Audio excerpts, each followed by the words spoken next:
একটা ভারী সুন্দর কথা আছে ঠাকুর শ্রী রামকৃষ্ণ দেবের। কেউ প্রশ্ন করেছিলেন ঠাকুরকে যে ঠাকুর জব কোথায় বসে করব, কিভাবে করব? তো ঠাকুর বলেছিলেন জব করবি মনে বনে আর কোণে, মনে বনে আর কোণে। এই যে মনে বনে কোণে বলে তিনি কি বোঝালেন? যে ধর একটা জায়গা চাই আমাদের, যেখানে আমাদের যে দৈনন্দিন জীবনের যে একটা গট্টালিকা প্রবাহ, একটা দৈনন্দিন জীবনের যে একটা টিপিক্যাল একটা রাট, যার মধ্যে আমরা সবাই আটকে যাই, ঠিক সেই জিনিসটা থেকে কি করে আমরা একটু একটু করে আমাদের উত্তরণ ঘটে, তার চেষ্টা, আর কিচ্ছু নয়। জপ কেন করবে মানুষ? ধ্যান কেন করবে মানুষ? জপের কি প্রয়োজন? ধ্যানের কি প্রয়োজন? কিসের কি প্রয়োজন? একটাই প্রয়োজন সবকিছুর মূলে আছে। আমরা সবাই এই পৃথিবীতে এসেছি একটু শান্তিতে থাকবার জন্যে, একটু আনন্দ অনুভব করবার জন্য। আমরা শুনেছি এরকম অনেক মহামানব পৃথিবীতে এসেছেন, অনেকে, তারাও কিন্তু এরকমই আমাদের মতন মা বাবার গর্ভে ওরসে এসেছিলেন, কষ্ট অনেক ভোগ করেছেন, কিন্তু এই সমস্ত কষ্ট ভোগ করার পরেও তারা কিছু প্র্যাকটিস করেছিলেন, কিছু একটা অনুশীলন করেছিলেন, একটা পথ দিয়ে হেঁটেছেন, যে পথে গিয়ে মহাজনগাথা সপন্থা, সে এমন হয়ে গেলেন তারা, যে তারা যে পথ দিয়ে হাঁটলেন ওটাই পন্থা হয়ে গেল, অর্থাৎ ওটাই একটা চার্টার্ড পাথ হয়ে গেল। পরবর্তীকালে তারা যখন সেই অবস্থা থেকে ফিরে এসে তোমার আমার সঙ্গে কথা বলেছেন, তখন আমরা কিন্তু একটা উদ্দীপনা পেয়েছি। ও তাহলে এরকম একটা সুন্দর একটা অদ্ভুত একটা, যেটা যিশুর ভাষায় the kingdom of god, the kingdom of haven.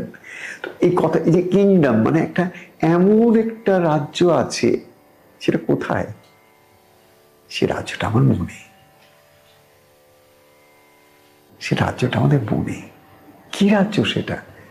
একটা এমন রাজ্য যেখানে রাজা নেই, প্রজা নেই। কি আছে সেখানে? সেখানে একটা সাম্য অবস্থা আছে,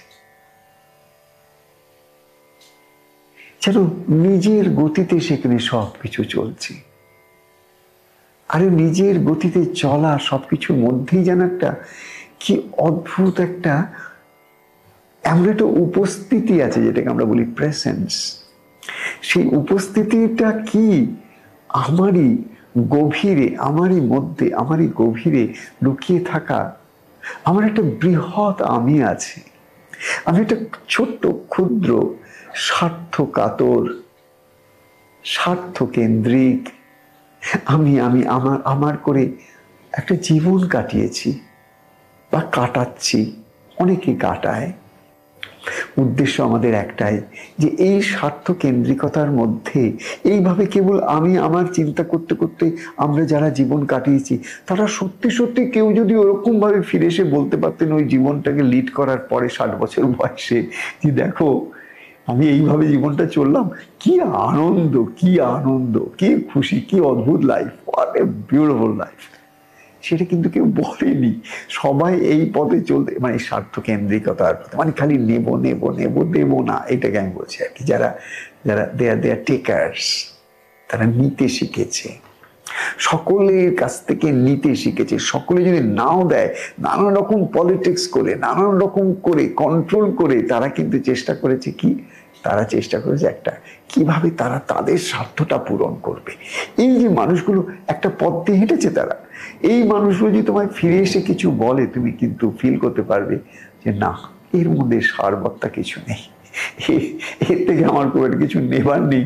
কিন্তু এই পথে যদি আমি চলি, দেখো না, মানুষটাকে দেখলেই তো বুঝতে পারছি, মুখে বলছে এক কথা, কিন্তু সমস্ত শরীর অন্য কথা বলছে।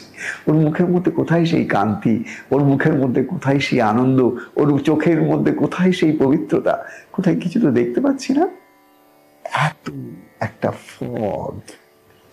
তাই একমাত্র যখন দেখবে সেই মানুষ যারা একটা একটা আমার সহজ সরল সুন্দর পথ দিয়ে গেছেন, যেখানে তারা সবকিছুর মধ্যে সেই একটা বিরাট অস্তিত্বের যে মালিক, সেই ভগবানের সঙ্গে তার যারা সম্পর্ক, ঈশ্বরের সঙ্গে যারা সম্পর্ক করেছেন, তাকে স্মরণের মাধ্যমে তুমি যা স্মরণ করো তুমি তাই হয়ে যাও গো।